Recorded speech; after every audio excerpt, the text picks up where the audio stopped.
যে অত্যাচার আমাদের উপরে নেমে এসেছিল, সেই অত্যাচারের প্রতিবাদ করতে গিয়ে আমরা সেই সময় আমরা ছিলাম 17-18 বছরের যুবক। সেদিন আমরা রাস্তায় নেমেছিলাম, সেদিন আমরা অস্ত্র হাতে নিয়েছিলাম এই দেশকে স্বাধীন করার জন্য। আমরা দেশ স্বাধীন করেছি, আমার অনেক ভাই শহীদ হয়েছে, আমরা গাজী হয়ে ফিরে এসেছি। আজকে 55 বছর পরে আবার আমরা সেই স্বাধীনতাকে ক্ষুণ্ণ হওয়ার সে প্রতিধ্বনি শুনতে পাচ্ছি।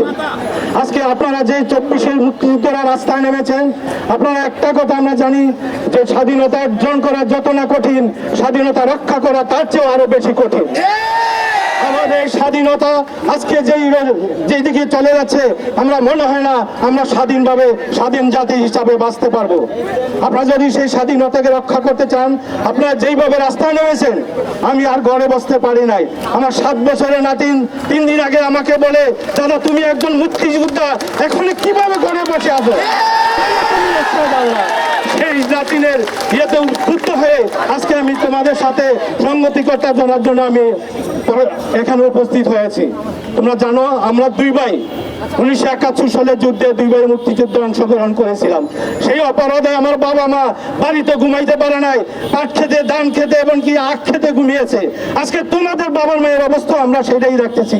তোমার যুদ্ধে অংশগ্রহণ করছে বলে তোমার বাপ মাদের উপর যে অত্যাচার অভিযান করা হচ্ছে, ঘর থেকে ধরে নিয়ে যাচ্ছে।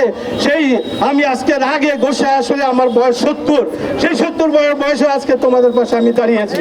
তোমরা রাস্তা থাকো, তোমার সাথে আমরা ইনশাল্লাহ আছি। এই যুদ্ধ, এই তারুণের যুদ্ধ কোনোদিনও পরাজিত হবার নয়। এই যুদ্ধ সামনের দিকে এগিয়ে যাবে। আমরা অভিভাবকরা, আমরা মুক্তিযোদ্ধারা তোমাদের পাশে থাকবো।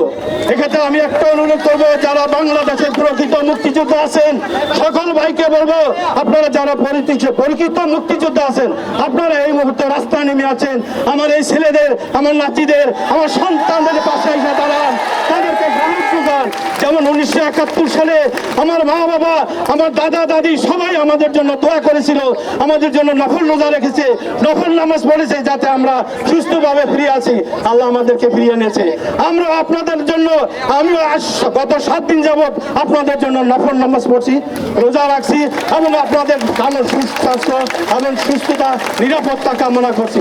সকল মুক্তিযোদ্ধাকে আমাদের এখানে আসার জন্য আহ্বান জানিয়ে আমি আমার বক্তব্য শেষ করছি। ধন্যবাদ সবাই।